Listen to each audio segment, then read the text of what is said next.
vidéo, ça dure environ 5 minutes. Et après, je vous reviens pour quelques annonces. Bon sabbat.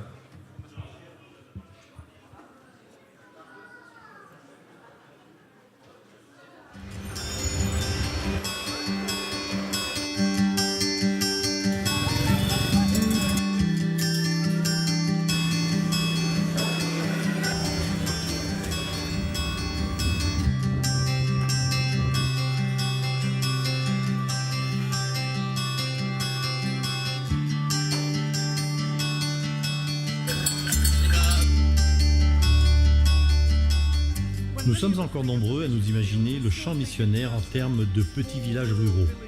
Les villages sont toujours importants, bien sûr, mais de plus en plus, nos champs missionnaires sont d'immenses villes en pleine croissance où des millions et des millions de gens sont rassemblés. Cela ne changera pas d'aussitôt, sinon qu'elles deviendront de plus en plus grandes. Et les personnes qui marchent dans ces rues, qui vivent dans ces appartements, qui travaillent dans ces bureaux, qui s'entassent dans des abris improvisés, dans des taudis, dans des bas quartiers, des bidonvilles, celles qui sont riches, celles qui sont pauvres, toutes ont besoin de connaître Jésus-Christ.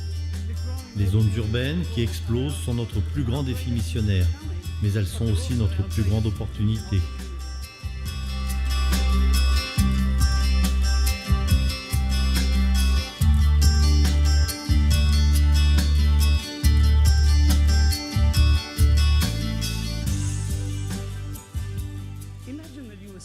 Imaginez que vous vous teniez ici avec moi au cœur de la capitale de Myanmar, à Yangon.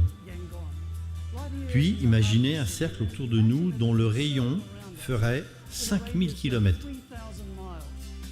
Cela vous semblera peut-être petit sur la carte du globe, mais dans cet espace vivent 60% de la population mondiale. C'est la région où demeurent les plus pauvres et où sont représentées les religions les plus importantes de la Terre. Mais les chrétiens y sont minoritaires.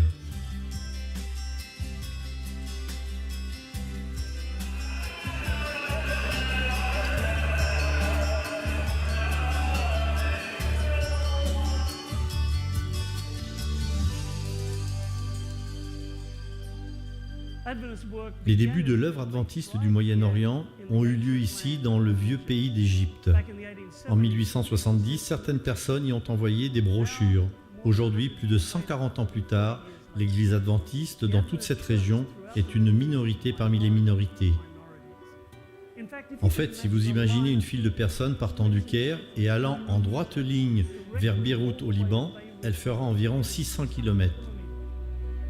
Et en mettant une personne tous les mètres, si vous marchez tout le long de cette file, vous ne rencontrerez que 3 ou 4 adventistes. Face à cette réalité, on peut poser la question, qui est suffisant pour ces choses? Et la réponse tombe, pas nous, mais seulement lui.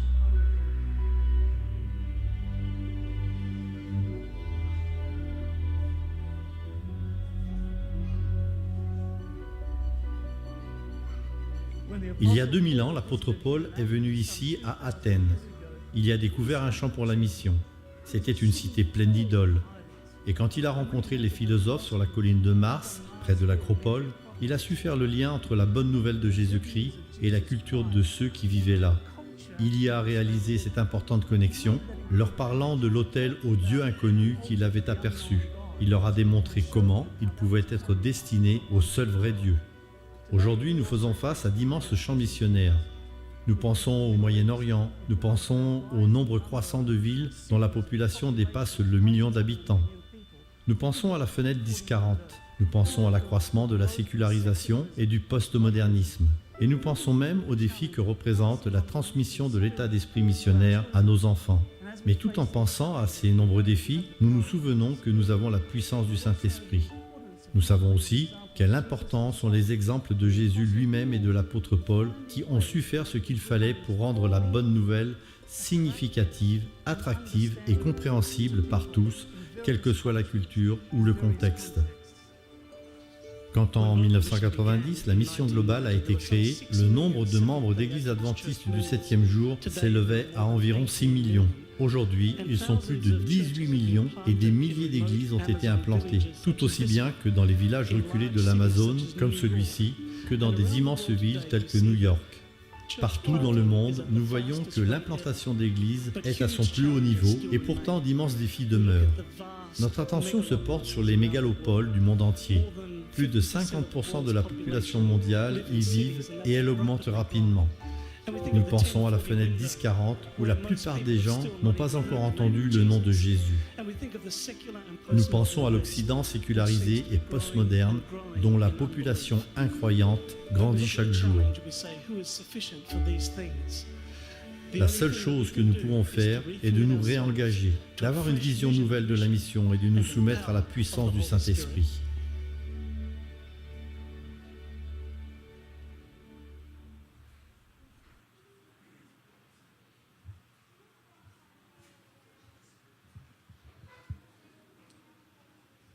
Donc, juste avant le moment de louange, nous avons quelques annonces à partager avec vous. Aujourd'hui, c'est une très belle journée, une journée doublement spéciale, même si le temps est un peu gris dehors. Donc, il y a beaucoup de joie dans nos cœurs aujourd'hui. Premièrement, parce que c'est le sabbat. Et deuxièmement, on aura aussi une fête ici ce matin. Donc, il y a une cérémonie de baptême ce matin. Donc, notre amie Malika va sceller son alliance avec Dieu ce matin dans les eaux du baptême. Donc, c'est une très bonne journée. Le ciel est en fête et le centre Il est écrit est aussi en fête ce matin. Donc, on vous invite à regarder l'émission Il est écrit d'un matin à 7h sur Canal V. Donc, le titre, c'est La confession ouverte avec le pasteur Patrick Dupuis. Sabbat prochain, le 18 juin, donc, nous aurons notre formation des disciples avec le pasteur Rémi Ballet. Le thème, ça va être réponse à vos questions bibliques. Si vous avez des textes bibliques difficiles à comprendre, donc on vous invite à noter vos questions et à les apporter sabbat prochain. Si la météo le permet, on va pique-niquer au parc en face et puis vers 14h30, donc on va avoir notre formation des disciples avec notre pasteur Rémi Ballet. Le 7 août, on va avoir ici au centre une vente de garage. Ça va être organisé au profit du deuxième voyage humanitaire que le centre organise en Haïti l'hiver prochain. Donc, on vous invite à être généreux, à donner des vêtements pour bébés de 0 à 1 an, seulement des jeux, des livres pour enfants et aussi des accessoires de cuisine, de maison. Donc, les dons peuvent être apportés directement ici au centre. Et si vous voulez plus d'informations, vous pouvez contacter soit Marcia, qui est assise ici à gauche, ou Marie-Ève, je ne sais pas si elle est arrivée, ou Fabiola. Donc, pour vos dons, vous pouvez vous adresser à ces 3 personnes-là. Le 14 août prochain, on va avoir aussi une distribution de sacs à dos. Donc, on a besoin de sacs à dos et de coffres à crayons neufs. Donc, on vous invite aussi à être généreux, donc à faire la joie donc, d'un enfant, la joie de parents qui ont un peu de difficulté donc, à l'approche de la période de la rentrée scolaire. Donc, vous pouvez apporter vos articles au centre, il est écrit, et contacter les gens du service à la communauté. Nous vous rappelons que nous avons aussi une bibliothèque ici au centre Il est écrit qui met à votre disposition donc, des livres et du matériel audiovisuel. Donc après le culte, on vous invite à passer faire un tour. Donc à l'étage, vous allez pouvoir être servi par nos amis Claire-Marie Kinskoff et Daniel Jeté. À 11h, il va y avoir des classes pour les enfants. Après le culte, tout de suite après le culte, aux environs de 12h20, 12h30, on va avoir notre réunion de prière avec le groupe de Sentinelles. Donc, si vous voulez passer un petit moment dans la prière, on vous invite à être des nôtres. Donc, ça dure environ 30 à 40 minutes. Ce ne sera pas très, très long. À la fin du culte, on va vous inviter à rester assis, à demeurer dans un esprit de prière et afin de permettre aux membres de l'équipe d'accueil d'organiser la sortie. Le culte sera animé ce matin par notre amie Chantal Bonneville et le prédicateur du jour, c'est notre pasteur Rémi Ballet. Si vous avez un cellulaire, on vous invite, s'il vous plaît, à le fermer afin qu'on ne soit pas dérangé pendant le culte. Je vous invite à rester un petit moment dans le silence et dans un esprit de prière afin de vous préparer à adorer notre Dieu. Bon sabbat, que Dieu vous bénisse.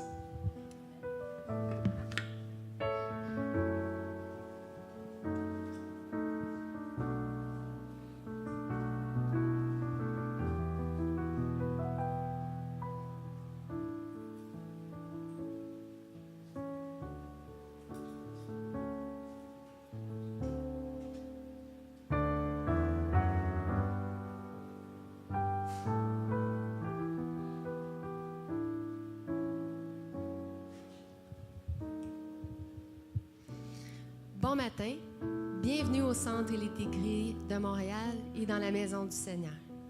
Vous allez bien? Yes! Passez une belle semaine? Une semaine chargée? Oui. Travail, études, période d'examen pour les enfants, stress, soucis, poussé par le mode rapide de la vie. Mais enfin, le sabbat. Encore quelques questions. Comprenons-nous vraiment le sabbat? Profitons-nous bien du sabbat? Honorons-nous le sabbat? Cela fait bien des questions, n'est-ce pas?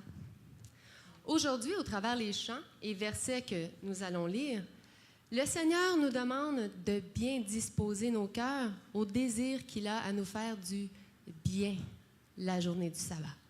Car il ne faut pas oublier qu'il a été fait pour nous. Inclinons la tête. Tendre Père céleste, toi qui es un grand Dieu, merveilleux, toi qui sais tout, aide-nous aujourd'hui à nous abandonner à toi, à vouloir faire ta volonté et t'honorer. Aide-nous à avoir un cœur sincère envers toi. Je te prie, je te demande toutes ces choses au nom de ton précieux Fils, Jésus-Christ. Commençons. Psaume 92, versets 1 à 6. Il est beau de louer l'Éternel et de célébrer son nom au Très-Haut, d'annoncer le matin ta bonté et ta fidélité pendant les nuits, sur l'instrument à 10 cordes et sur le luth au son de la harpe. Tu me réjouis par tes œuvres, ô Éternel, et je chante avec allégresse l'ouvrage de tes mains. Que tes œuvres sont grandes, ô Éternel, que tes pensées sont profondes. C'est vrai qu'il est beau de louer l'Éternel. Donc, je vous invite à vous lever pour ce premier chant.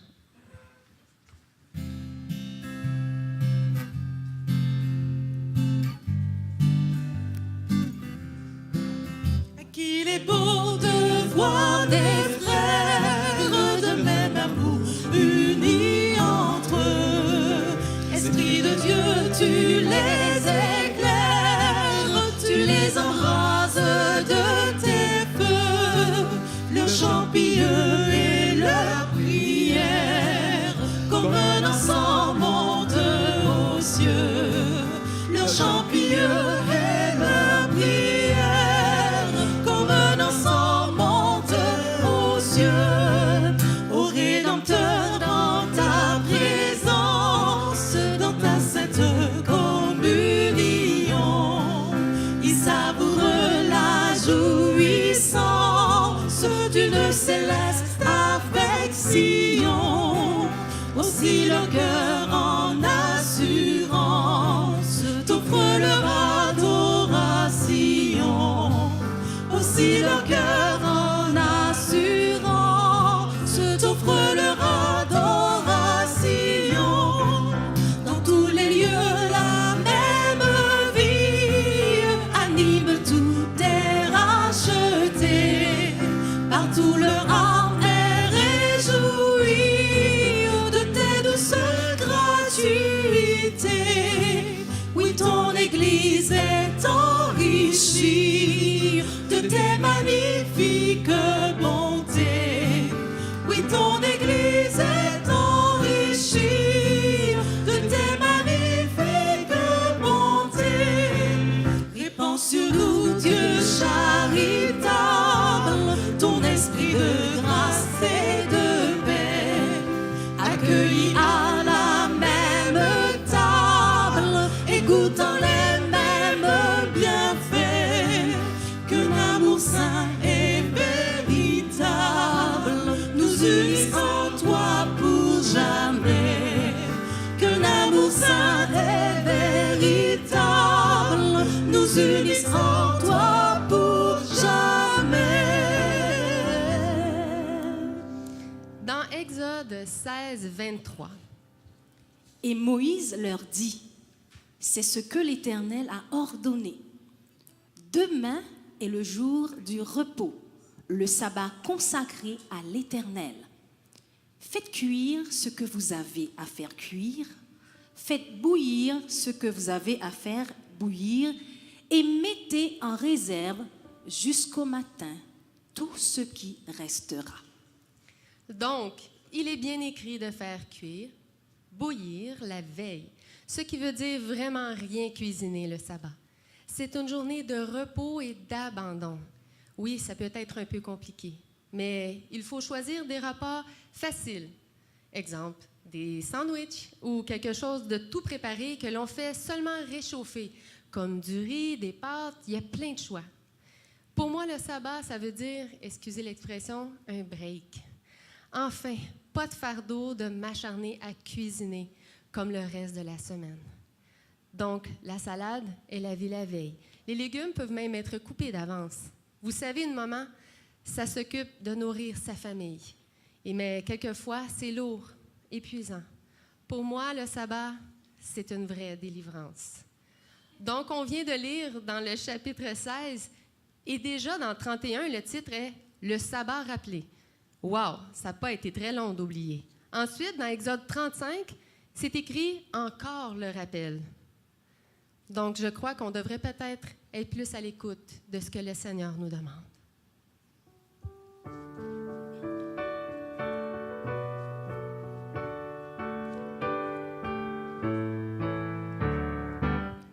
C'est à l'ombre de tes ailes qu'est le vrai repos.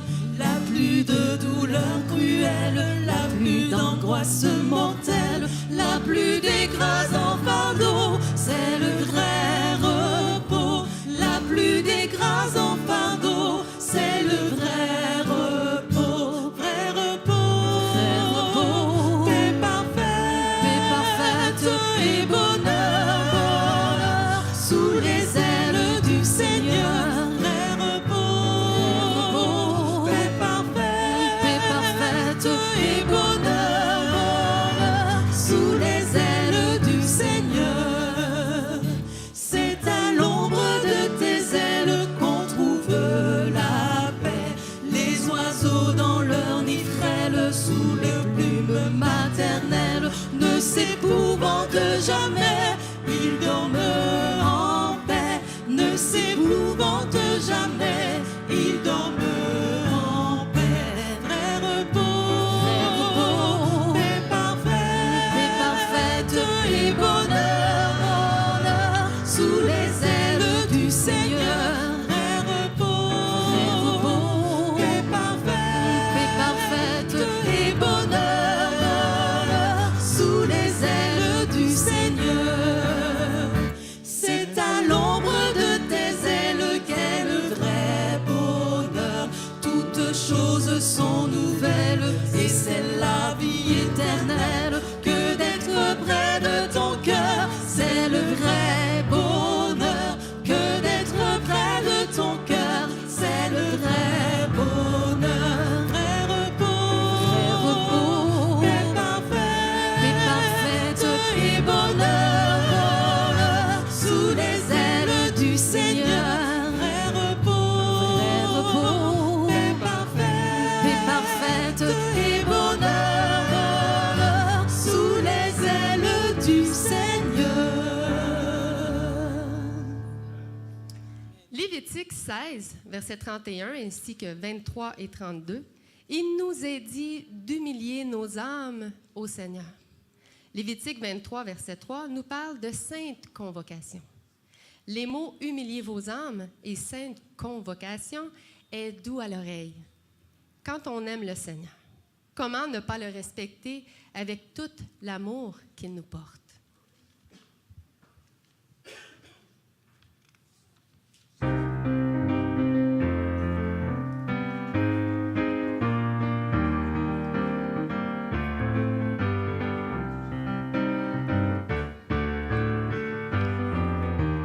Moi, je suis dans la joie quand on me dit allons, allons à la maison de l'Éternel. Moi, je suis dans la joie quand on me dit allons, allons à la maison de l'Éternel. Là sont réunis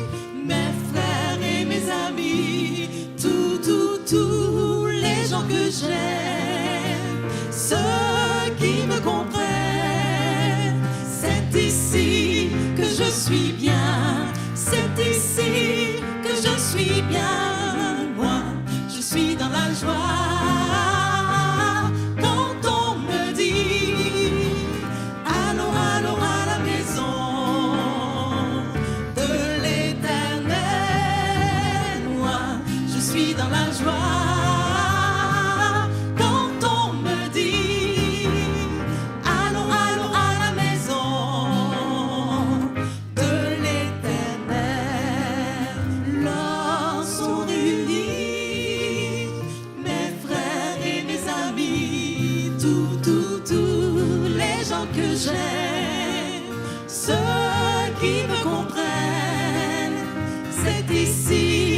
Je suis bien, c'est ici que je suis bien. Moi, je suis dans la joie. Quand on me dit allons, allons à la maison de l'Éternel, moi, je suis dans la joie.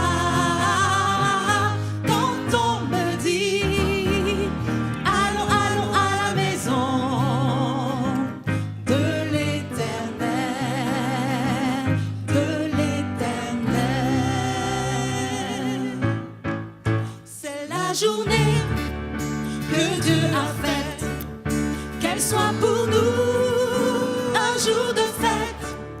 Venez chanter, frapper des mains et acclamer celui qui vient.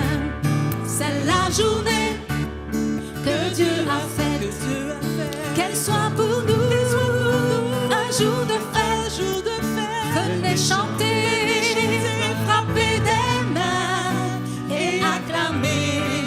Celui qui vient, c'est la journée que Dieu a fait, qu'elle soit pour nous un jour de fête. Venez chanter, frapper des mains et acclamer celui qui vient, et acclamer celui qui vient, et acclamer celui qui vient. Vous asseoir. Dans le livre des Nombres, chapitre 15, le titre dit « Punition d'un homme violent, le sabbat ». Comme les enfants d'Israël étaient dans le désert, on trouva un homme qui ramassait du bois les jours du sabbat. Ceux qui l'avaient trouvé ramassant du bois l'amenèrent à Moïse et à Aaron, et à tous, on les mit en prison. Ouf! Quand même un peu dur. Du bois, selon moi, est une tâche qui aurait pu être faite le vendredi. Continuons dans Néhémie 10, 31. De rien acheter le jour du sabbat et les jours de fête. Des peuples du pays qui apporteraient à vendre, le jour du sabbat, des marchandises ou des denrées quelconques. Dans la Bible, c'est souvent des exemples pour nous guider. Du bois, ça pourrait être comparé à gazer la voiture. Facile d'être fait le vendredi, même si des fois on peut dire seulement on est fatigué, on le fera demain, c'est pas grave. Par expérience, après 12 ans que nous avons réellement donné notre vie à Dieu, au début, c'est une adaptation. Tout préparer, s'analyser le jour du sabbat. J'avoue, au début, ça peut même être un fardeau, de vouloir tout mettre selon la volonté de Dieu. Mais il ne faut pas laisser l'ennemi nous faire voir juste le mauvais côté, mais plutôt voir le vrai repos, selon ce que Dieu nous a laissé pour nous. Dans Néhémie 13, 19, il est écrit « Puis j'ordonnai qu'on fermât les portes de Jérusalem avant le sabbat, dès qu'elles seraient dans l'ombre, et qu'on ne les ouvrit qu'après le sabbat. Et je plaçai quelques-uns de mes serviteurs aux portes, pour empêcher l'entrée des fardeaux le jour du sabbat. » Chanceux. Il fermait les portes pour empêcher les vendeurs d'entrer. Imaginez, tout serait fermé le samedi. Dans Ésaïe 58, 13, 14. Si tu retiens ton pied pendant le sabbat, pour ne pas faire ta volonté à mon saint jour, si tu fais du sabbat tes délices, pour sanctifier l'Éternel en le glorifiant, et si tu l'honores en ne suivant point tes voies, en ne te livrant pas à tes penchants et à de vains discours, alors tu mettras ton plaisir en l'Éternel. Et dans Jérémie 17, 21, 22, Ainsi parle l'Éternel. Prenez garde à vos âmes, ne portez point de fardeau le jour du sabbat, et n'en introduisez point par les portes de Jérusalem. Ne sortez de vos maisons aucun fardeau le jour du sabbat, et ne faites aucun ouvrage, mais sanctifiez le jour du sabbat, comme je l'ai ordonné à vos pères. Amen. Nous dit de laisser les fardeaux de côté le sabbat. Une journée réservée au Seigneur, journée de joie, fraternité et de bonheur en l'Éternel. J'inviterai les diacres à passer dans les rangs pour ramasser les dîmes et offrandes.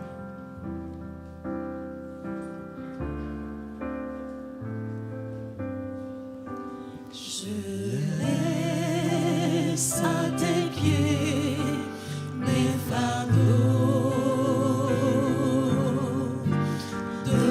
Devant toi je dépose tous mes soucis.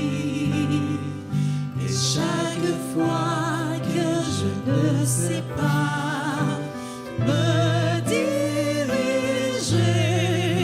j'abandonne à tes pieds mes fardeaux. Je laisse à tes pieds mes fardeaux.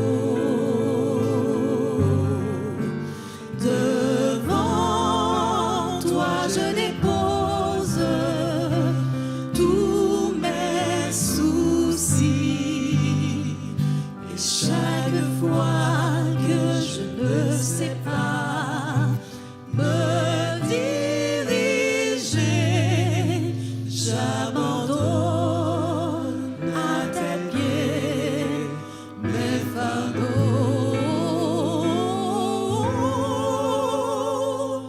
J'abandonne à tes pieds mes fardeaux.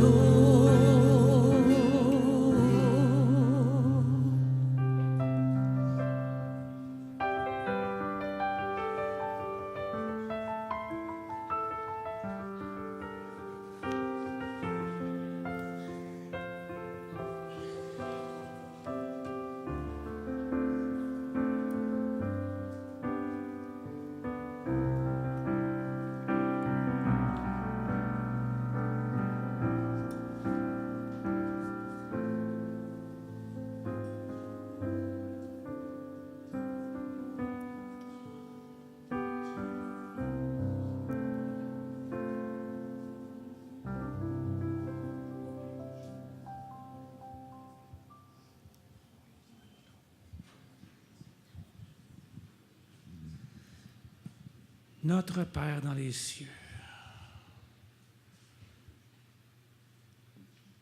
merci, bon Père, de nous ordonner, de nous arrêter, afin qu'on reconnaisse que tu es notre pourvoyeur.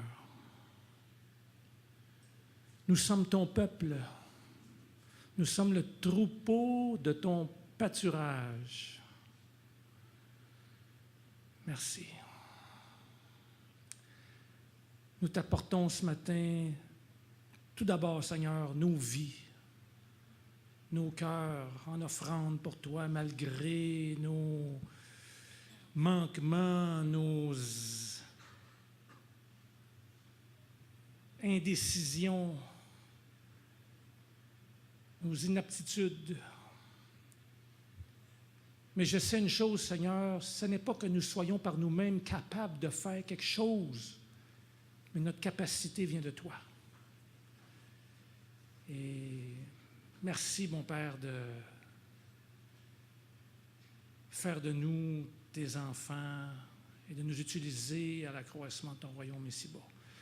Que ces dîmes et offrandes puissent être utilisées avec sagesse pour la croissance de ton Église, bien sûr ici au Québec. Mais je sais, Seigneur, que tu veux qu'on touche la terre entière.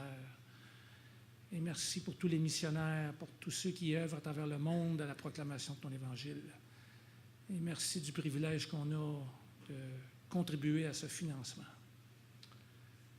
Préserve-nous tous du malin, puis aide-nous encore à apprécier ces doux moments de sabbat au cours des prochaines minutes. Au nom de Jésus-Christ ressuscité, nous t'avons prié. Ainsi soit-il. Peut-être pensez-vous que tout cela, le sabbat, est exagéré. Le vivre vraiment et s'abandonner complètement est compliqué et infaisable. Il faut se donner du temps et de l'adaptation. Et à chaque fin de sabbat, en sortir grandi et se dire que nous allons faire mieux la semaine suivante. Rectifier des choses, mais prier Dieu et s'appuyer sur Dieu, de cette façon, tout est possible. Dans Hébreux 4.9, il y a donc un repos de sabbat réservé au peuple de Dieu. Ézéchiel 20.20, sanctifiez mes sabbats, et qu'il soit entre moi et vous un signe auquel on connaisse que je suis l'Éternel, votre Dieu. Pour terminer, j'inviterai notre amie Christella.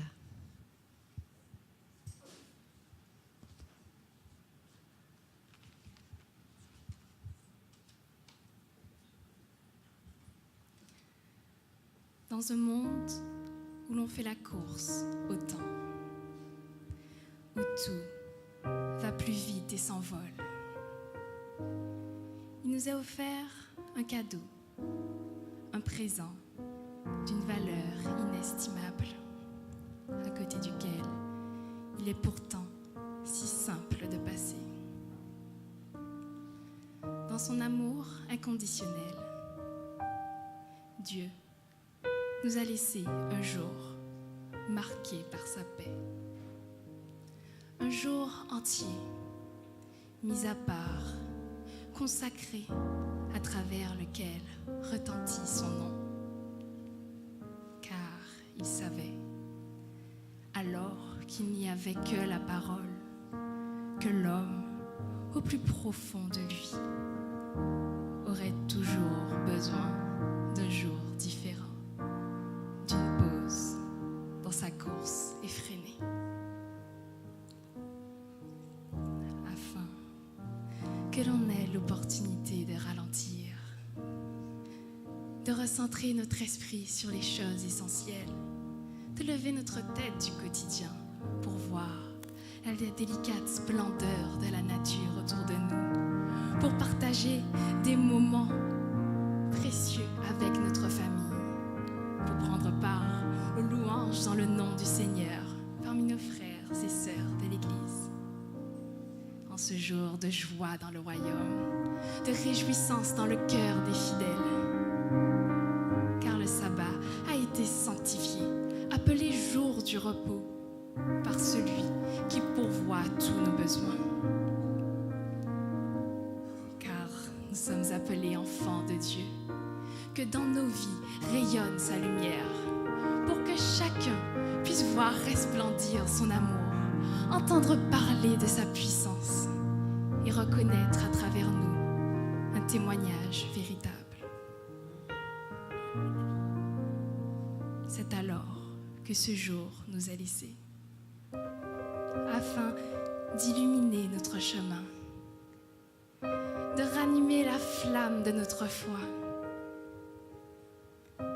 Saisissons donc cette occasion spéciale de se souvenir du plan originel, où Dieu et l'homme avaient cette relation privilégiée. Cette occasion de s'imaginer prenant part à un sabbat en compagnie de notre famille divine, dans un jardin d'une beauté infinie, où nous lisons, chantons, partageons sa parole. Quelle belle image, n'est-ce pas?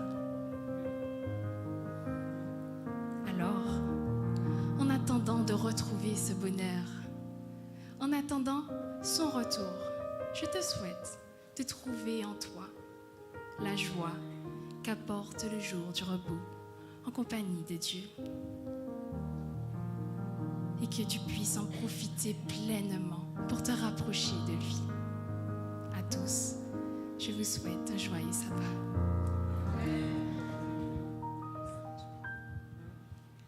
Je vous souhaite une très belle journée et j'inviterai Rémi Ballet à venir faire la prédication. Merci.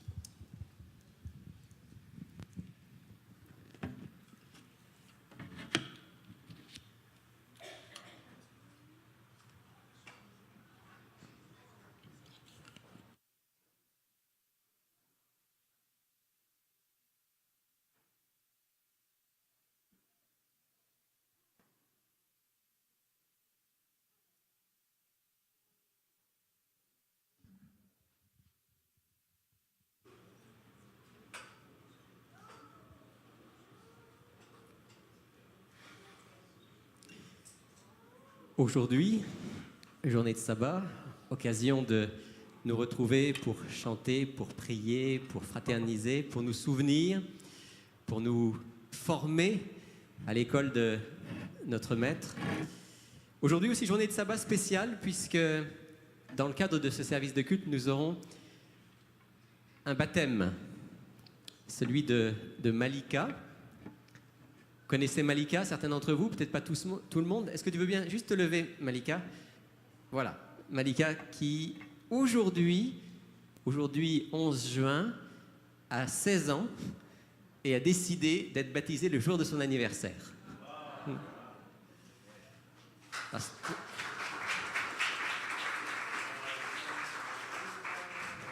Donc c'est une belle décision, une belle décision. Je vois qu'il y a beaucoup de monde, il y a beaucoup de monde debout, et j'ai l'impression qu'on n'a plus beaucoup de places libres. Est-ce qu'il y a encore ici ou là certaines places, ou bien est-ce qu'on est complètement plein, hein? Alors, je m'excuse pour ceux qui sont debout, et je vous rappelle juste, si jamais vous vouliez vous asseoir éventuellement, que vous pouvez entendre dans le hall d'entrée, vous pouvez entendre ce qui se passe. Vous ne verrez pas évidemment, mais vous pouvez entendre en étant de l'autre côté. Malika, cette semaine, on s'est rencontrés. Et tu as donc partagé avec moi, d'abord, puis ensuite avec le conseil du centre, ta décision de faire alliance avec Dieu et avec Jésus. Et comme on le dit souvent, un jour de baptême, c'est un jour de fête, c'est un jour de joie.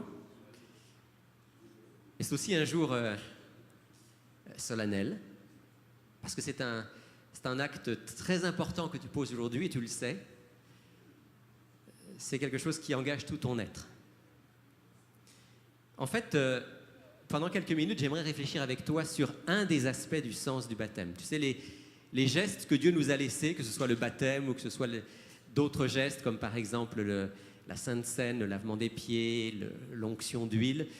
Tous ces gestes ont une signification profonde et souvent plusieurs significations. Et c'est le cas du baptême. Peut-être d'abord se rappeler ce que c'est que baptiser. Cette semaine, en préparant ce court message, je suis retourné dans mon vieux et gros dictionnaire de grec. Quand j'étais à l'école, au secondaire, j'étudiais le grec. Je faisais partie de ces gens un peu bizarres qui, au lieu de choisir l'allemand ou l'espagnol, avaient choisi le latin et le grec. Et donc, j'ai repris mon gros dictionnaire et je suis allé voir dans le grec classique, pas le grec forcément biblique, mais dans le grec classique, juste revérifier ce que signifie le verbe baptizo, qui a donné en français baptiser. Et j'ai trouvé ce que je m'attendais à y trouver. Le verbe baptizo en grec classique signifie plonger, enfoncer, immerger, avec un exemple qui était donné comme une cruche dans l'eau, à la rivière ou dans le puits. Donc le mot même, baptême, signifie plonger, immerger.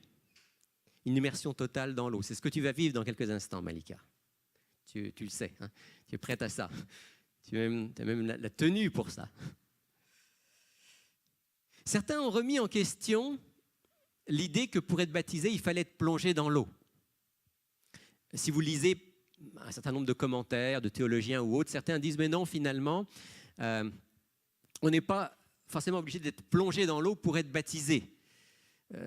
On peut être baptisé en recevant quelques gouttes d'eau sur le front ou sur la tête. Et généralement, ils disent ça sur la base de un ou deux textes où le mot baptizo en grec semble signifier asperger. Mais j'aimerais quand même rappeler que ces quelques textes-là sont extrêmement rares, alors que tous les autres textes, par centaines, parlent de baptizein, baptizo, comme plongée. Puis j'aimerais aussi rappeler à ceux qui remettent en question le fait que le baptême soit une immersion, qu'il y a plusieurs textes bibliques qui n'auraient strictement aucun sens si baptiser ne signifiait pas plonger dans l'eau. Par exemple, on nous dit dans Jean chapitre 3, verset 23, que Jean, celui qu'on appelle Jean le Baptiste, baptisait à un endroit parce qu'il y avait beaucoup d'eau. Ouais. Si baptiser consistait à mettre un peu d'eau sur la tête, il n'y a pas besoin de beaucoup d'eau. Dans Matthieu 3, verset 5, il est dit que Jean, le même Jean le Baptiste, baptisait dans le fleuve Jourdain. On ne voit pas très bien pourquoi il faudrait rentrer dans le fleuve Jourdain si ce n'était pas pour plonger quelqu'un entièrement dans l'eau. On nous dit dans Acte 8, verset 38, que Philippe et l'eunuque éthiopien sont descendus dans l'eau pour que Philippe baptise l'eunuque. Et là encore, je pose la question, pourquoi descendre dans l'eau si pour baptiser, il suffisait de mettre un peu d'eau sur la tête? Et quel sens aurait le texte de l'Épître aux Romains, chapitre 6, où l'apôtre Paul dit que quand on est baptisé, on est enseveli avec Christ en sa mort pour ressusciter en nouveauté de vie. Il n'y a aucun doute dans le Nouveau Testament, le baptême, l'acte d'alliance avec Jésus, le signe de la repentance, de la mort au moi, de la vie nouvelle, est une immersion totale.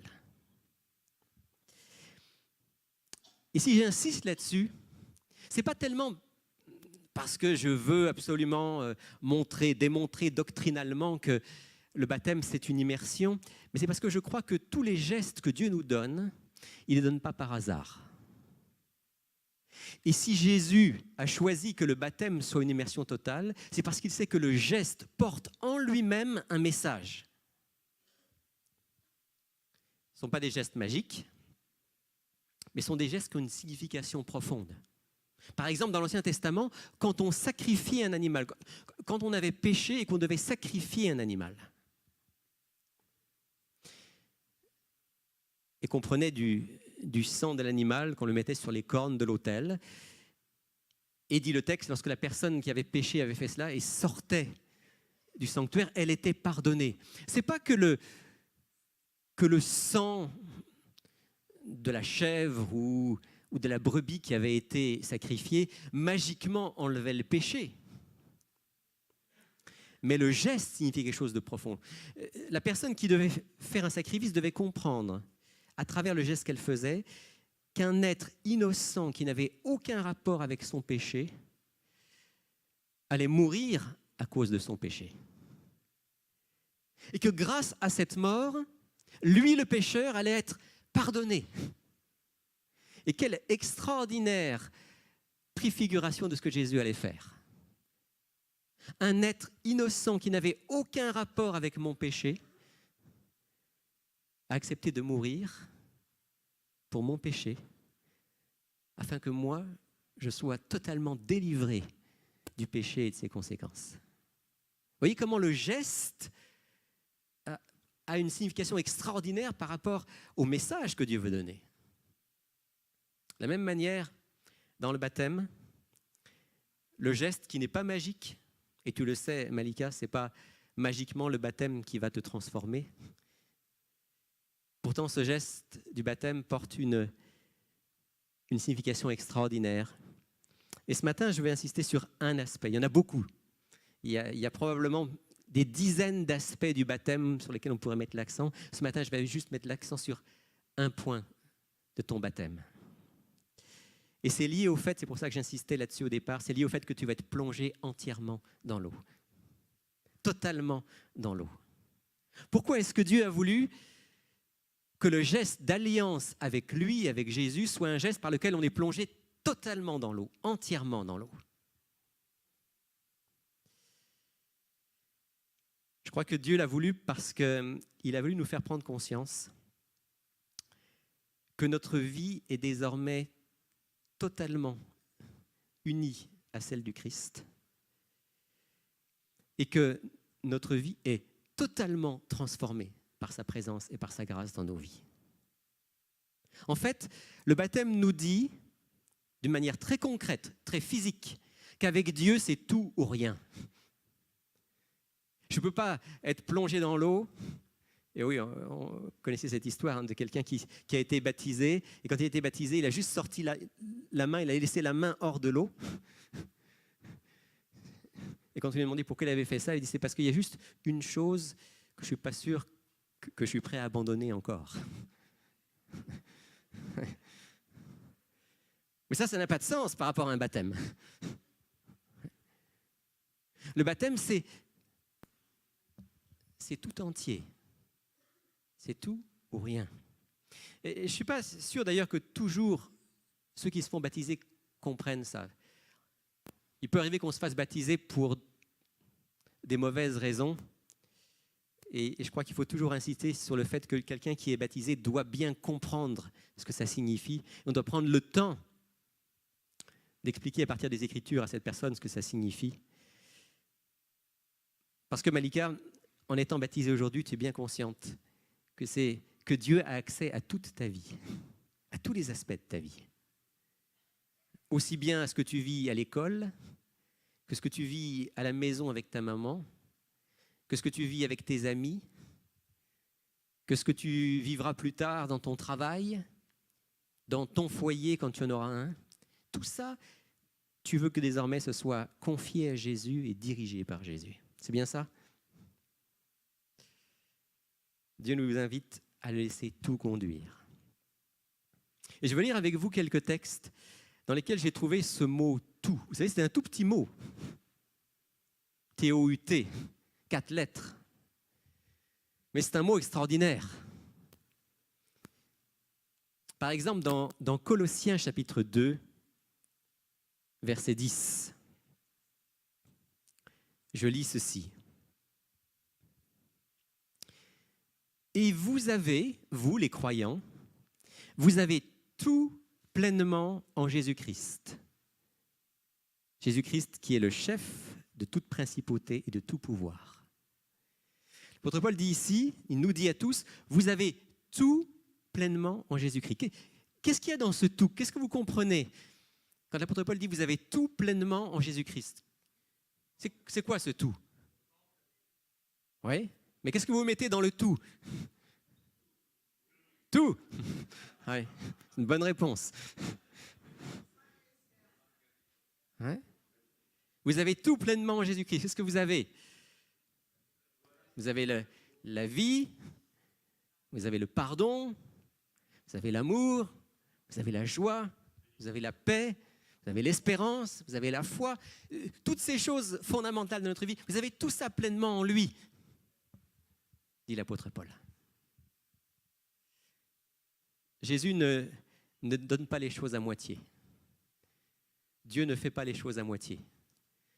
Quand Jésus s'est donné pour nous, il s'est donné entièrement et il nous propose de vivre pleinement cette vie. J'aime ce texte de Psaume 103, verset 3, qui dit « C'est lui, Dieu, qui pardonne toutes tes fautes, qui guérit toutes tes maladies. » C'est lui qui pardonne toutes tes fautes. Rien n'est laissé à l'écart, tout peut être pardonné. Qui guérit toutes tes maladies. Et les maladies dont il est fait mention là sont bien sûr d'abord et avant tout nos maladies de l'âme. Mais Dieu aussi peut guérir les maladies physiques si telle est sa volonté. Et si nous vivons en harmonie avec lui. Et puis je pense à ce texte de 1 Thessaloniciens 5, verset 23, que je vais lire aussi avec toi, Malika, où l'apôtre Paul fait une promesse. Il dit que le Dieu de paix vous sanctifie lui-même tout entier et que tout votre être, l'esprit, l'âme et le corps soient conservés sans reproche à l'avènement de notre Seigneur Jésus-Christ. Celui qui vous a appelé est fidèle et c'est lui qui le fera. Que le Dieu de paix vous sanctifie lui-même comment ? Tout entier et que tout votre être soit gardé sans reproche. Donc, la promesse est là. Dieu dit, je peux tout changer dans votre vie. Je peux tout transformer dans votre vie. Dans l'alliance que tu vas faire, Malika, avec Jésus, que tu vas exprimer, parce que tu l'as déjà faite dans ton cœur, mais que tu vas exprimer par le baptême, dans cette alliance, la première chose que Dieu te dit, c'est « j'ai tout donné pour toi ». J'ai tout donné pour toi. Et tu comprends ce que ça veut dire parce que le plus grand don de Dieu, c'est Jésus-Christ qui a donné sa vie pour nous. J'ai tout donné pour toi, je me donne entièrement pour toi et je veux te donner tout ce dont tu as besoin. Comprenons-nous bien, ça ne veut pas dire que tu vas avoir une grande maison avec piscine, une Ferrari, et hein, c'est pas ça le tout. Le tout de Dieu, c'est tout ce qui est important pour que tu vives cette vie de fidélité en tant que chrétienne jusqu'au jour de mon retour. Tout ça, je l'ai donné et je vais continuer à te le donner par mon esprit. Et alors, il y a une autre série de textes qui parlent du tout, mais du tout que l'être humain donne en réponse au tout de Dieu. Par exemple, ce texte bien connu dans Deutéronome chapitre 6, qui commence au verset 4 par « Écoute Israël, l'Éternel, notre Dieu, l'Éternel est un. » Et ça continue en disant « Tu aimeras l'Éternel, ton Dieu, de tout ton cœur, de toute ton âme et de toute ta force. » De tout ton cœur, toute ton âme et de toute ta force. Et Malika, quand tu vas être baptisé dans quelques instants, tu vas à la fois recevoir ce tout de Dieu qui a tout donné pour toi. Et tu vas dire aussi au Seigneur, Seigneur, je veux te donner tout mon cœur, toute mon âme, toute ma force. Applique-toi, dit l'apôtre Paul à Timothée, qui était jeune comme toi. Applique-toi et sois tout entier à la tâche qui t'a été confiée. Sois tout entier à la tâche qui t'a été confiée. Et là, il est fait mention de la mission que Dieu avait confiée à Timothée. Et toi aussi, en t'engageant par le baptême, tu vas dire au Seigneur, je veux te donner tout mon cœur, toute mon âme, toute ma force, et je veux aussi me donner de tout mon être pour la mission que tu as pour moi. Peut-être que tu ne sais pas encore quelle est cette mission, Malika. Est-ce que tu as une idée de ce que Dieu a pour toi ? Un tout petit peu ? Oui, tu dis oui, c'est bien. Dieu a un projet pour toi. Il a un projet non seulement pour ta vie, mais pour que toi, tu sois une bénédiction pour les autres. C'est notre raison d'être et de vivre en tant que chrétien. Et Dieu nous dit, comme il dit à Timothée, donne-toi tout entier pour cette tâche, pour cette mission que j'ai pour toi. C'est le message que Dieu te donne, nous donne, à travers le geste du baptême aujourd'hui. J'ai tout donné pour toi, pour ton salut, pour ta vie ici-bas et un jour pour la vie éternelle. Je fais une alliance totale avec toi. Alors toi aussi, fais une alliance totale avec moi. Et je voudrais illustrer, Malika, ce que je te dis, simplement par une histoire vraie. Une histoire que j'ai eu l'occasion de découvrir, de redécouvrir récemment. Et je sais que généralement, les jeunes aiment bien les histoires, et même les moins jeunes. Et je ne me suis pas du tout mis d'accord avec Chantal qui animait le moment de louange ce matin. Je ne savais pas du tout que le moment de la louange allait tourner autour de la bénédiction du sabbat. Mais tu vas voir que dans mon histoire, il y a un lien. C'est l'histoire d'un homme qui s'appelle Nikolai. C'est un Ukrainien. Nikolai a vécu en Ukraine et a connu l'Évangile, a connu le Seigneur à l'époque qu'on appelle la période communiste. La période où le gouvernement exerçait une autorité très forte, en particulier sur les consciences, et où être croyant et être chrétien était particulièrement mal vu. Et Nicolas s'est donné entièrement au Seigneur et il est même devenu pasteur d'une église qui était largement cachée, secrète. Puis un jour, les autorités et la police l'ont repéré. Il a été arrêté. On lui a demandé s'il était chrétien. Et bien sûr, comme il ne pouvait pas mentir, il a dit oui. On lui a demandé s'il était pasteur. Il a dit oui. Et on lui a dit, eh bien, écoute, on va te laisser tranquille, mais à une condition. On veut la liste de tous les gens qui fréquentent ton église. Et Nicolas savait qu'il ne pouvait pas donner cette liste. Ici, dans ce pays où nous avons le privilège d'être libres, nous avons des listes de membres et ces listes peuvent être consultées sans problème. Mais dans ce pays, dans ces circonstances-là, à ce moment-là, il savait très bien que donner la liste, c'était probablement envoyer des gens en prison. C'était entraîner toutes sortes de tribulations, de persécutions. Et donc Nicolas a dit non, je ne peux pas vous donner cette liste, j'ai promis de ne pas le faire. Et je vais aller très vite dans cette histoire, après différentes péripéties. On a finalement envoyé Nicolas en camp de travail, en Sibérie. Et vous pouvez imaginer que un camp de travail en Sibérie, ce n'est pas le club Méditerranée.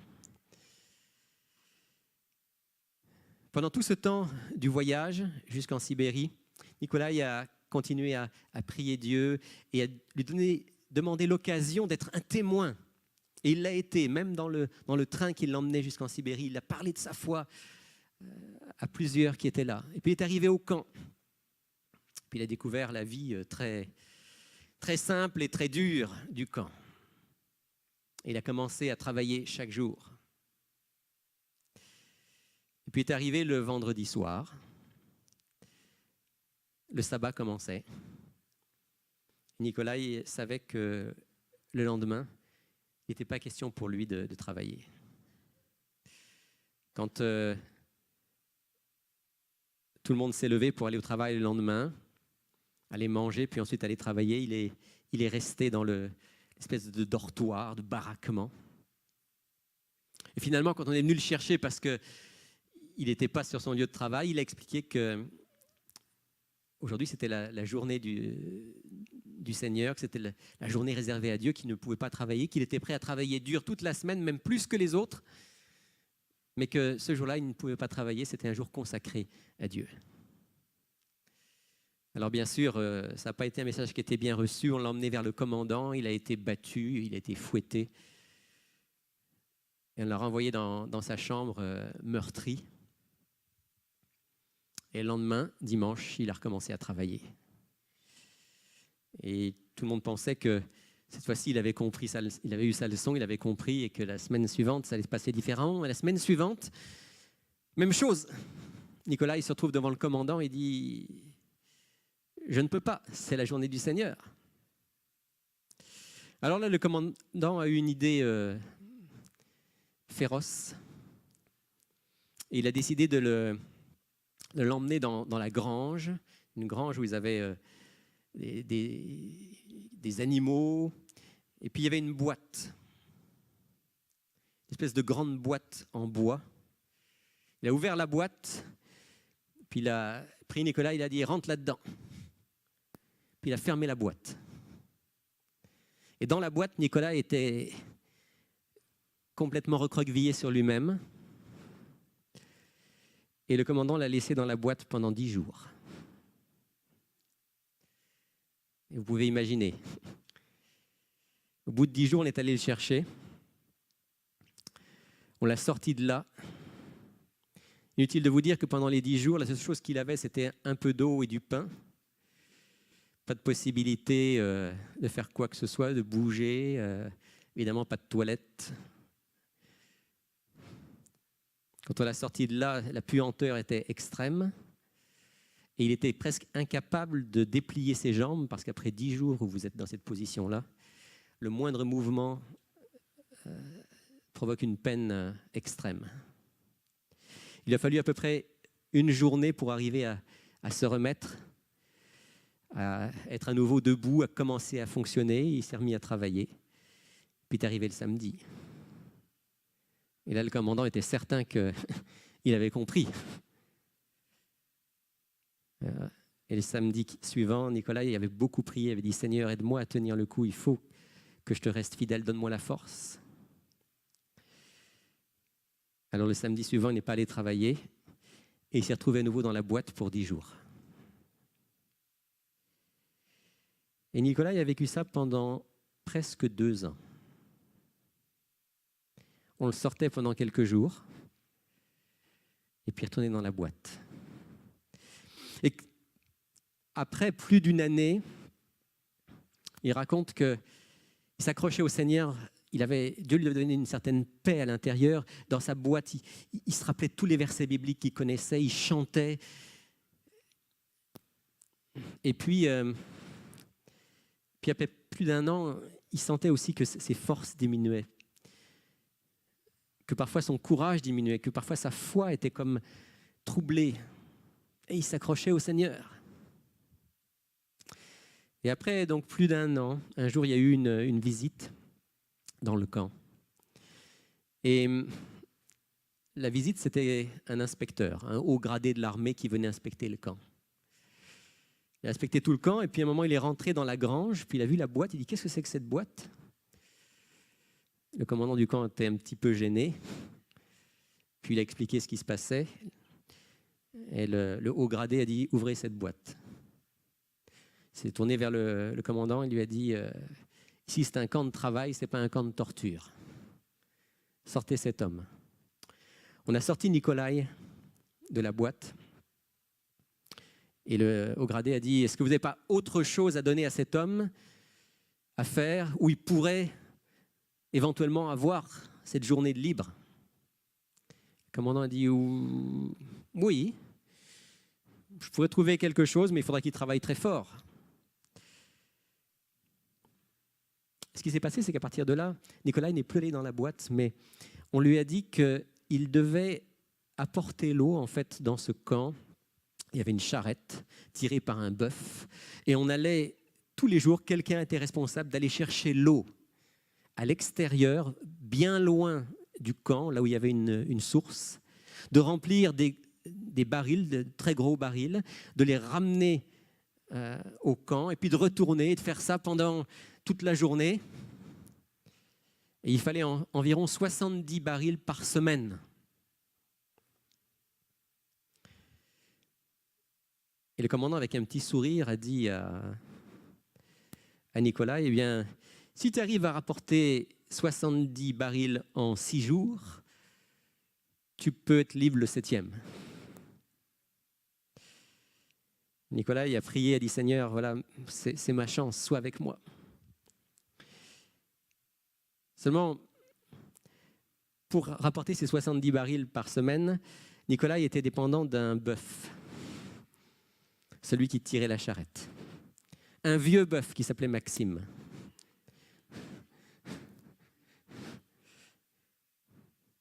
Et alors, le premier jour, Nicolas il a dit « Allez Maxime, on va y arriver ». Et il a essayé de pousser Maxime. Le tirer, le pousser. Et il a réussi à faire un voyage de plus que la normale, que ce que faisait celui qui le précédait. Elle a encouragé, il dit, le lendemain, même chose, il poussait Maxime. Il a fait encore un voyage de plus que la normale. Mais le 3e jour, Maxime, il en avait jusque-là. Et le 3e jour, Maxime, il a fait ses 5 voyages terminés. Et Alors que les lundis passaient, mardi passait, mercredi passait, jeudi passait, en comptant sur ses doigts, Nicolas s'est bien rendu compte que la tâche était quasi impossible pour le vendredi, puisqu'il fallait qu'au lieu de faire 5 voyages, ce qui était normal, il en fasse 8. Alors il est rentré dans le baraquement et puis il a prié le Seigneur, dit « Seigneur, j'ai fait ce que j'ai pu, mais tu vois ». Et à ce moment-là, une pensée lui a traversé l'esprit, il lui a dit « Tu vois ce que tu as fait là depuis quelques jours ? Ce que tu as fait depuis quelques jours, c'est que toi, tu as essayé de régler le problème. C'est moi qui dois le régler. » Et Nicolas, il s'est couché, il s'est endormi en paix, même s'il avait un grand point d'interrogation sur ce qui se passerait le lendemain. Le lendemain, le vendredi matin, quand il s'est réveillé de bonne heure, de très bonne heure, qu'il s'est rendu vers la grange, il a eu une surprise. Habituellement, quand il arrivait dans la grange, Maxime était là, allongé dans le foin, montrant qu'il n'avait aucune envie de commencer le travail du jour. Mais ce vendredi-là, quand Nicolas est allé dans la grange, Maxime était sur ses 4 pattes et semblait frémissant d'énergie. Alors Nicolas, il s'est dit « Seigneur, je ne sais pas ce qui se passe, mais on y va. » Et ce jour-là, c'est Nicolas qui a eu du mal à suivre Maxime. Parce que le bœuf semblait animé par une force venue d'en haut. Quand le soleil s'est couché, Nicolas et Maxime avaient fait 8 voyages. Toute l'eau nécessaire pour le camp avait été apportée. Et les hommes du camp regardaient Nicolas, regardaient Maxime et n'en croyaient pas leurs yeux. Nicolas est allé se reposer, a remercié le Seigneur. Le lendemain, on l'a laissé tranquille, il a vécu son sabbat. Et le dimanche, on a recommencé. Et Maxime n'avait vraiment aucune énergie. Et pendant les 5 premiers jours de la semaine, à son rythme de sénateur, très tranquillement, il a apporté les barils. Et le vendredi suivant, il a eu une énergie incroyable, à tel point que l'ensemble des barils était rapporté le vendredi soir au coucher du soleil. Et si je raconte cette histoire, c'est parce que cette histoire, elle a fait non seulement le tour du camp, elle a fait le tour des camps de travail dans l'ex-Union soviétique. Parce que ce miracle a duré pendant 7 ans, toutes les semaines. Toutes les semaines, le vendredi, ce bœuf qu'on appelait le bœuf du 7e jour avait une énergie divine pour permettre à Nikolai de vivre le sabbat. Je partage cette histoire avec toi, Malika, aujourd'hui, parce que dans cette histoire, je retrouve le tout de Dieu et le tout de l'être humain. Nikolai avait décidé qu'il allait se donner entièrement pour Dieu et pour Jésus-Christ. Il l'a fait en étant un pasteur clandestin. Il l'a fait en étant quelqu'un qui a risqué sa vie pour Jésus. Et même lorsqu'il était dans le camp et qu'on voulait le forcer à transgresser la loi de Dieu et à aller contre sa conscience, il dit « Seigneur, non, je veux que toute ma vie te soit consacrée, te rester fidèle jusqu'au bout. » Il a dû souffrir pour ça. Et je ne veux pas te dire, Malika, que si tu vis maintenant avec Jésus, toute ta vie va être parsemée de pétales de rose. Il peut y avoir des moments extrêmement difficiles dans ta vie. Je ne sais pas ce qu'il y a devant toi. Je ne veux pas dire que je te le souhaite, certainement je ne te le souhaite pas, mais Dieu seul sait. Et il se peut qu'il y ait des moments dans ta vie où pour être fidèle à Dieu, tu dois passer par des choses extrêmement difficiles. Mais si, comme l'exprime le geste que tu vas faire dans un instant, si tu dis Seigneur, maintenant c'est toute ma vie que je te donne, et c'est toute ma vie que tu vas conduire, alors tu peux savoir aussi que le Dieu qui se réjouit de ton baptême aujourd'hui va aussi se donner entièrement pour toi, va te faire vivre au-delà des difficultés, des choses extraordinaires que tu n'imagines même pas. Et ça, c'est le projet de Dieu pour chacun d'entre nous. Que nous soyons totalement consacrés à Dieu pour qu'il puisse totalement aussi manifester sa puissance dans nos vies. Vous savez, souvent, si nous ne voyons pas Dieu agir davantage dans nos vies, c'est aussi parce que notre consécration est une consécration partielle, incomplète. Dieu nous dit, donne-moi tout ton cœur, toute ton âme, toute ta force, toute ta vie. Et tu auras tout pleinement en Jésus-Christ. Que ce soit la réalité pour toi, chaque jour de ta vie, Malika. Amen.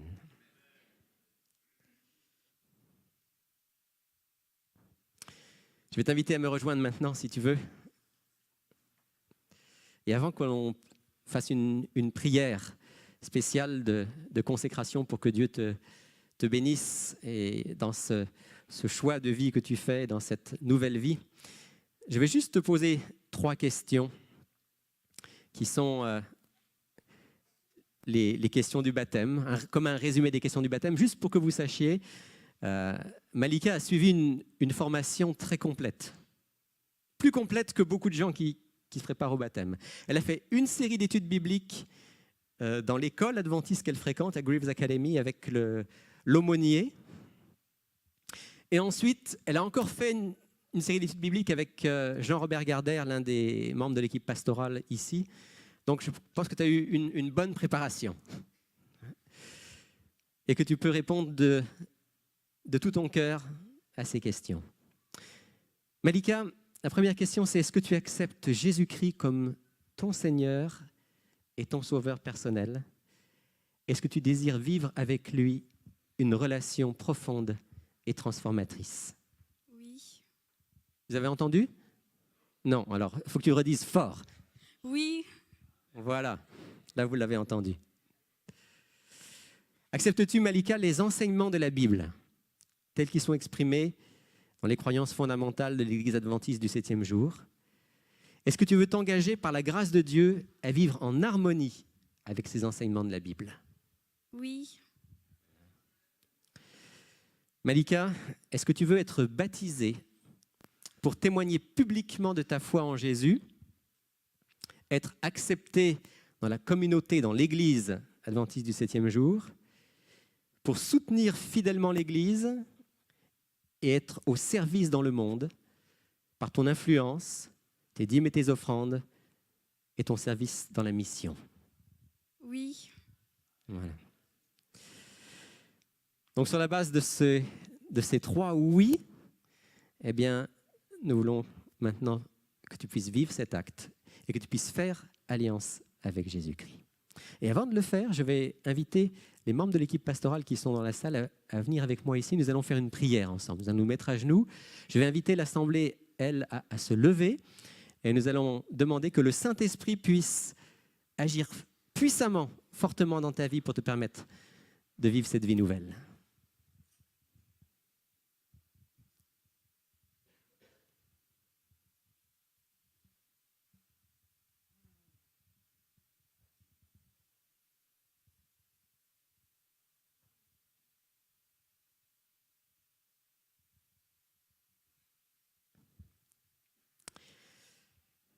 Seigneur Jésus, c'est difficile d'exprimer ce qu'on ressent dans ta présence. Toi qui es notre frère, qui est notre sauveur, qui est notre maître. Toi qu'un jour on verra face à face si on tient ta main jusqu'au bout. Tu es un sauveur merveilleux, tu es un Dieu merveilleux, tu es un modèle merveilleux. On va te remercier, Seigneur, de ce que tu as tout donné, tout de toi, pour que nous soyons réconciliés, pardonnés, sauvés, transformés. Merci, Jésus. En fait, Seigneur Jésus, ce qu'on va faire maintenant, c'est d'abord et avant tout un geste par lequel on te dit un immense merci. Et c'est Malika qui veut te dire merci aujourd'hui de ce que tu l'aimes, de ce que tu pardonnes toutes ses fautes, de ce que tu lui donnes la force pour chaque jour, de ce que tu as un projet pour elle jusque dans l'éternité. Et Seigneur, en tant que frères et sœurs de Malika, en tant que famille spirituelle, alors qu'on va vivre ce baptême, avec elle, on tourne nos regards vers toi et on demande que tu mettes ta bonne main sur elle, que tu l'encourages, que tu la fortifies, que tu la bénisses. Tu as dit, Seigneur, dans ta parole, à ceux qui te demandaient que devons-nous faire, tu as dit, repentez-vous et que chacun de vous soit baptisé au nom de Jésus-Christ pour le pardon de ses péchés. Et vous recevrez le don du Saint-Esprit. Eh bien, c'est notre prière pour Malika aujourd'hui, Seigneur. Que non seulement elle reçoive le pardon de ses péchés, mais qu'elle reçoive le Saint-Esprit abondamment. Et qu'elle ait la joie de vivre une vie pleine, entièrement consacrée à toi. Et puisque sa maman Sandrine est avec nous aussi pour le moment de la prière, je veux te prier également pour Sandrine, Seigneur, que tu la bénisses abondamment et qu'en tant que maman, elle puisse aussi accompagner Malika, qu'elle puisse l'encourager, qu'elle puisse elle aussi vivre la joie d'avoir quelqu'un qui est non seulement sa fille, mais aussi sa sœur en Jésus-Christ. Merci, Père Céleste, d'entendre cette prière. Merci d'agir puissamment dans cette famille. Et permets qu'ensemble, nous marchions avec toi jusqu'au jour où tu vas revenir, Seigneur Jésus, et que ce jour-là, nous puissions être aussi ensemble parmi ceux que tu pourras prendre dans ton royaume. Nous t'en prions, nous t'en remercions au nom de Jésus. Amen.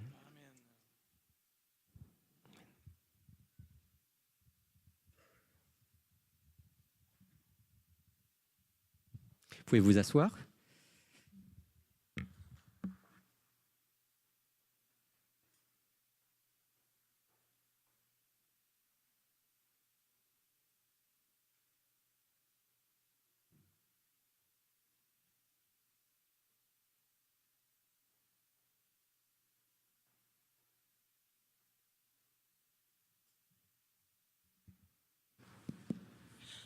Alors que Rémi et Malika se préparent pour le baptême, nous allons chanter « Tel que je suis, je viens à toi », les 2 premières strophes de ce chant.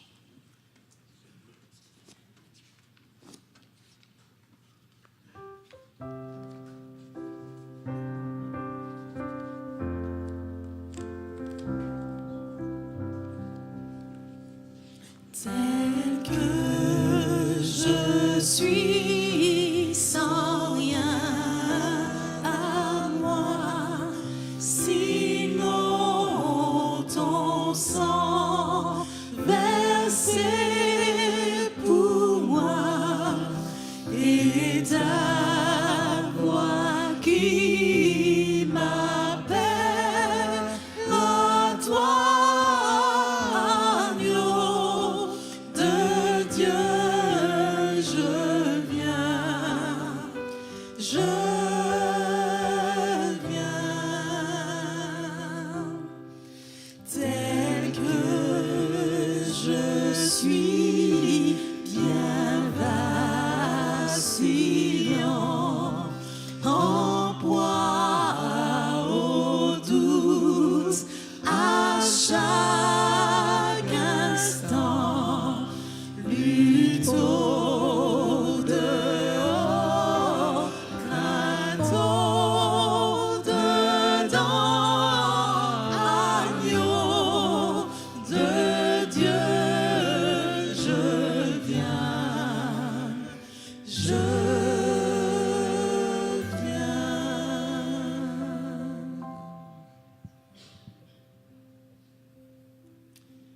Malika,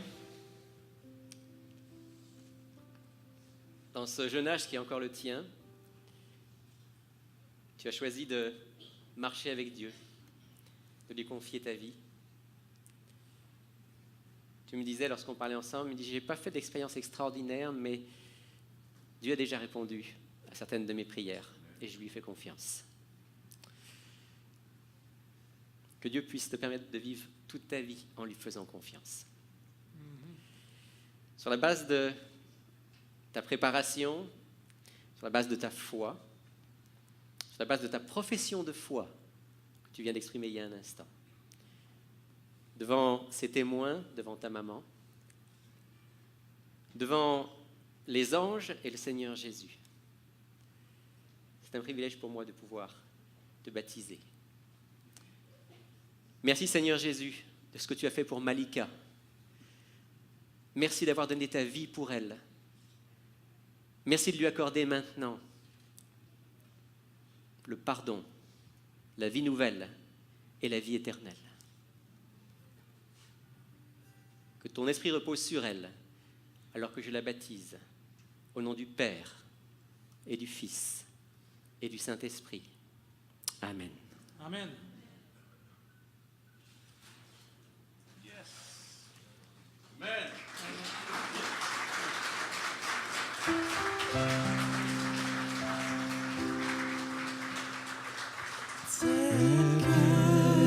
Je suis, ton cœur est prêt à prendre le mien tel qu'il est pour tout changer, sauveur, parfait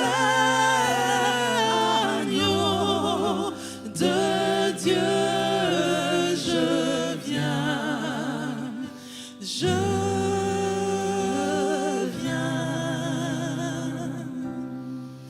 tel que je suis, ton grand amour à tout pardonner sans retour. Je veux être à toi dès ce jour, agneau de Dieu, je viens, je viens.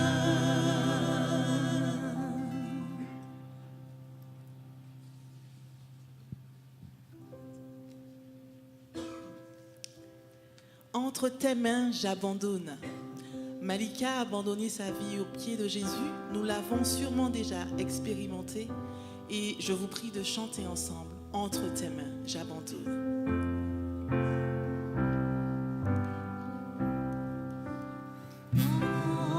Entre tes mains, j'abandonne tout ce que j'appelle mien. Oh, ne permets à personne, Seigneur, d'en reprendre bien. Oui, prends tout. Oui, prends tout, Seigneur. Oui, prends tout, Seigneur. Entre tes mains, j'abandonne tout avec bonheur. Prends mon corps et prends mon âme. Prends mon corps et prends mon âme, que tout en moi soit à toi, que par ta divine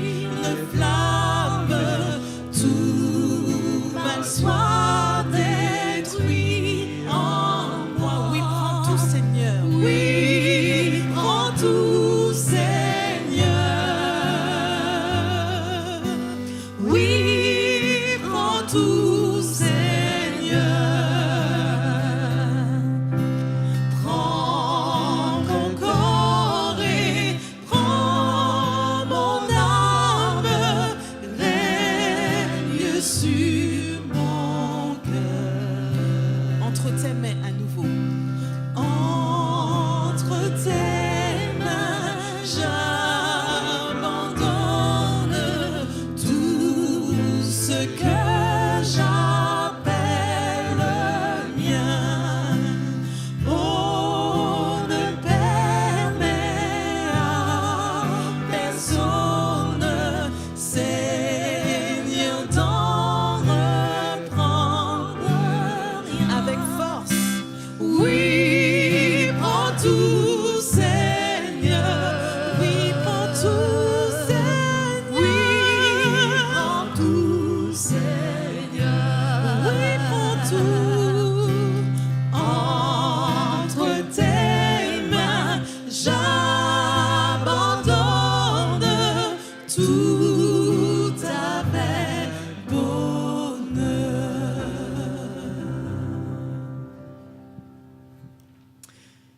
En attendant que Malika nous rejoigne, j'aurais voulu ce matin donner l'occasion à ceux parmi nous qui, dans leur cœur, ont le désir aussi de se donner tout entier au Seigneur, de l'exprimer par le baptême, de pouvoir venir me rejoindre ici pour qu'on puisse prier ensemble.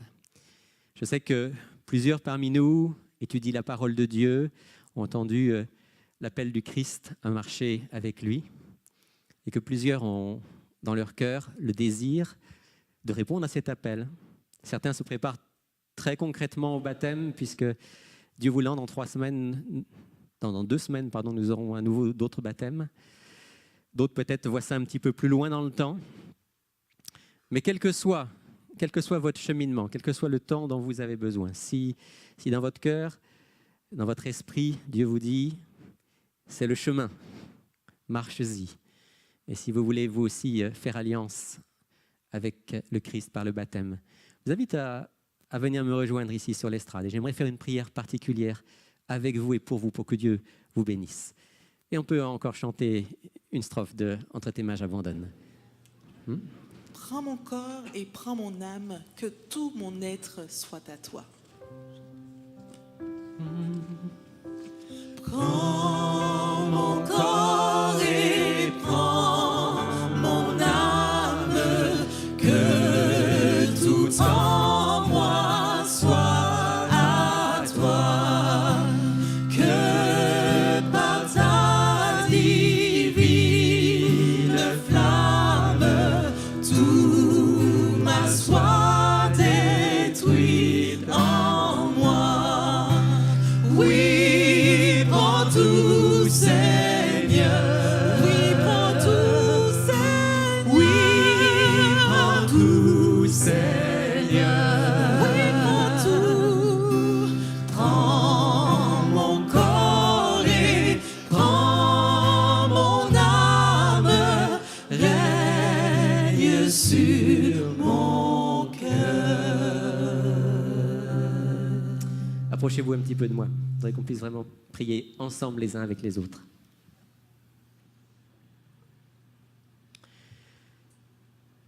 Cher Père du ciel, je te dis merci parce que chaque personne qui prend position pour toi, c'est le résultat de ton œuvre dans les cœurs. Alors gloire à toi pour ce que tu fais dans la vie de chacune de ces personnes qui s'est avancée aujourd'hui. Gloire à toi Seigneur parce que c'est toi qui peux nous convaincre que le seul chemin, c'est le chemin de l'amour, c'est le chemin de la vie avec Jésus, c'est le chemin de la foi et de la fidélité. Et tu as mis, Seigneur, cette conviction dans le cœur de chacun de mes amis ici présents ce matin. Alors je veux te les confier pour te demander qu'ils persévèrent. Parce que je me souviens de ce texte, Seigneur, où tu nous dis « Celui qui persévérera jusqu'à la fin sera sauvé ». Permets, Seigneur, qu'ils ne se découragent pas, quelles que soient les épreuves, les difficultés, qu'ils sachent, Seigneur, que la vie avec toi, c'est la plus belle, pas la plus facile, mais la plus belle, et la seule qui débouche dans l'éternité. Que ton Saint-Esprit soit avec eux et qu'on ait la joie bientôt, en tant qu'Église, en tant que famille spirituelle, de vivre d'autres fêtes de baptême, et de pouvoir célébrer ton nom. Et ma prière, surtout, Seigneur, c'est que chacun d'entre nous qui sommes là devant toi ce matin, non seulement on te donne nos vies, on reçoive ce que tu as à nous donner, mais qu'on se consacre aussi à ton service et au service des autres. Parce que tu ne veux pas qu'aucun d'entre nous soit simplement un consommateur de l'Évangile.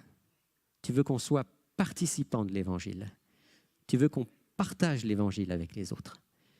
Fais de chacun de mes amis ici présents et de Malika qui vient de faire alliance avec toi, fais de chacun d'eux le sel de la terre et la lumière du monde. Qu'il en soit ainsi, Seigneur, pour ta gloire et pour le salut du plus grand nombre, en Jésus. Amen. Amen. Que Dieu vous bénisse abondamment.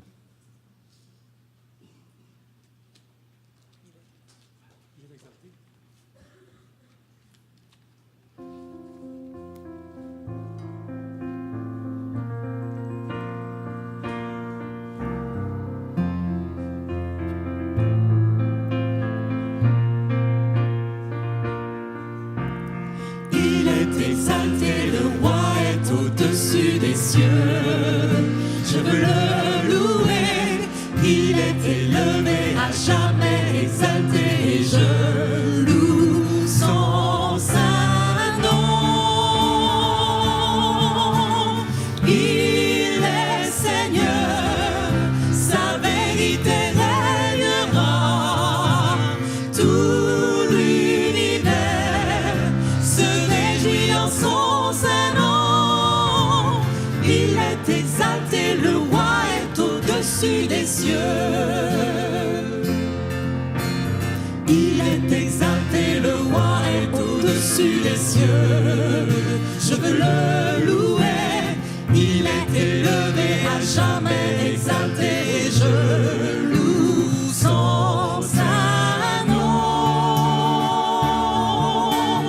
Il est Seigneur, sa vérité régnera. Tout l'univers se réjouit en son saint nom. Il est exalté, le roi est au-dessus des cieux. Il est Seigneur. Il est Seigneur, sa vérité régnera. Tout l'univers se réjouit en son saint nom. Il est exalté, le roi est au-dessus des cieux. Il est exalté, le roi est au-dessus des cieux. Il est exalté, le roi est au-dessus des cieux. Amen. Voilà, les dames et les demoiselles, ça met un peu plus de temps que les hommes à se changer. Donc on attend que Malika nous rejoigne. En attendant qu'elle nous ait rejoint, est-ce que Jean-Robert est par là? Jean-Robert, est-ce que tu peux venir jusqu'ici? C'est Jean-Robert qui va être chargé d'accueillir Malika dans la famille du centre Il est écrit, de lui remettre donc son certificat de baptême et un petit cadeau de la part du centre. Dis-nous juste, Jean-Robert, un petit peu, puisque tu as accompagné Malika, ce que tu as vécu avec elle et avec le Seigneur. Aujourd'hui, c'est vraiment une journée très spéciale pour moi. Je suis très heureux de voir Malika faire ce pas de foi. Donc, en disant oui publiquement au Seigneur, donc devant toute la communauté de l'Église. J'ai eu le privilège d'étudier la Bible effectivement avec Malika au cours des derniers mois. Et j'ai été vraiment très étonné par le niveau de maturité spirituelle qu'elle a montré pendant toutes ces séances d'études bibliques. D'ailleurs, ce n'est pas la fin, on va continuer à étudier ensemble, donc après son baptême, parce que c'est très important aussi.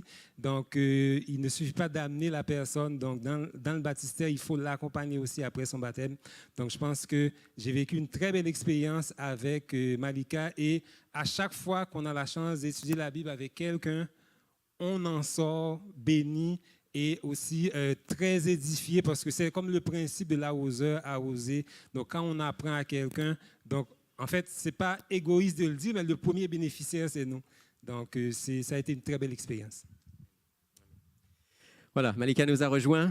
Alors, si tu veux venir ici, c'est Jean-Robert, que tu connais bien, avec qui tu as étudié la parole de Dieu. C'est lui qui va t'accueillir officiellement au sein de la famille de l'Église adventiste du Centre, il est écrit.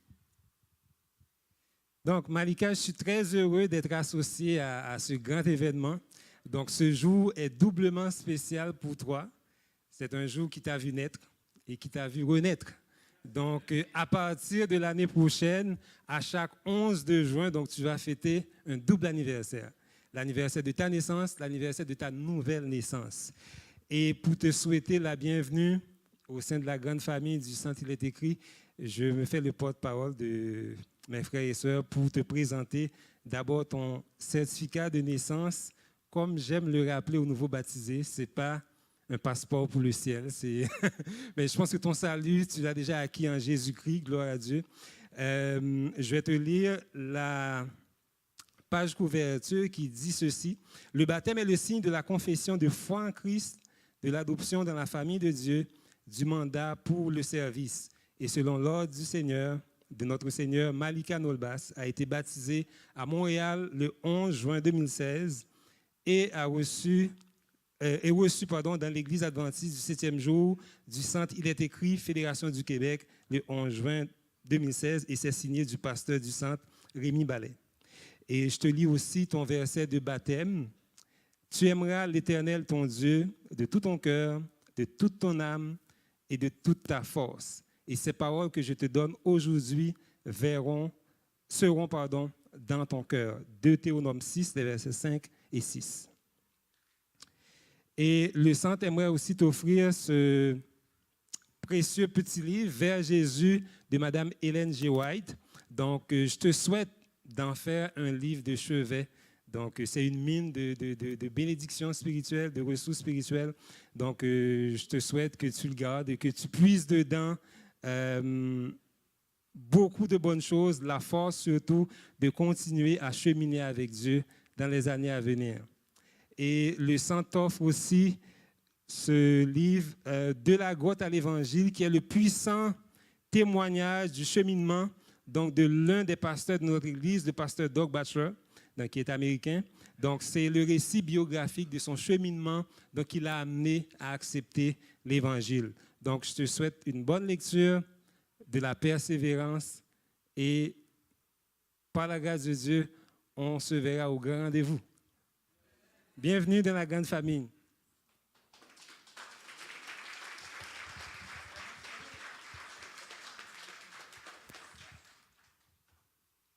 Notre chère Malika, nous t'offrons donc ce bouquet de la part du petit groupe des jeunes, tous pour un, pour tous. On est là pour t'accompagner dans ta nouvelle marche spirituelle avec Dieu. Donc voilà, c'est pour toi.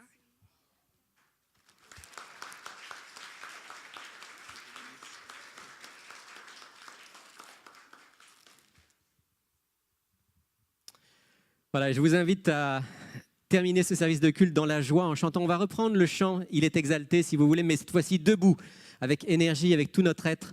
On veut reconnaître celui qui nous donne la vie et qui nous prépare une place avec lui.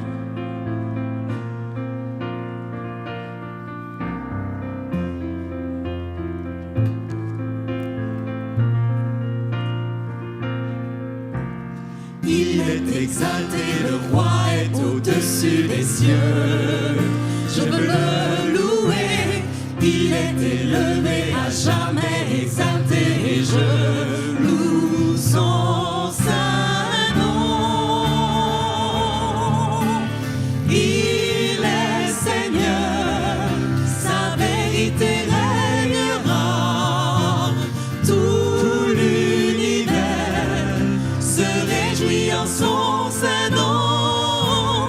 Il est exalté, le roi est au-dessus des cieux. Il est exalté, le roi est au-dessus des cieux. Je veux le louer, il est élevé à jamais exalté et je loue son saint nom. Il est Seigneur, sa vérité régnera. Tout l'univers se réjouit en son saint nom. Il est exalté, le roi est au-dessus des cieux.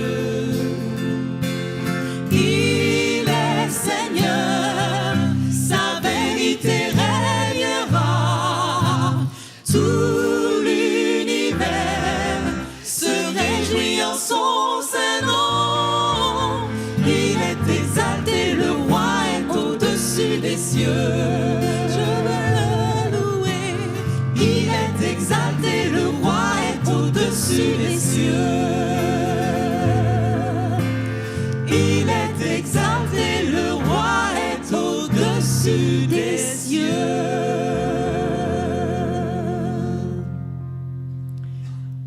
Que le Dieu de paix, qui a ramené d'entre les morts le grand berger des brebis, par le sang d'une alliance éternelle, notre Seigneur Jésus, vous rende apte à tout ce qui est bien pour faire sa volonté, et qu'il fasse en nous ce qui lui est agréable par Jésus-Christ, à qui soit la gloire au siècle des siècles. Amen. Vous pouvez vous asseoir. Je vais inviter Malika et Sandrine à sortir les premières, et puis ensuite nous sortirons dans l'ordre sous la direction donc de l'équipe d'accueil. Bon sabbat, bonne semaine à tous, et vous pourrez saluer Malika à la sortie. Si vous êtes dans la région de Montréal, ne manquez pas de nous visiter au centre Il est écrit, situé au 4505 boulevard Rosemont.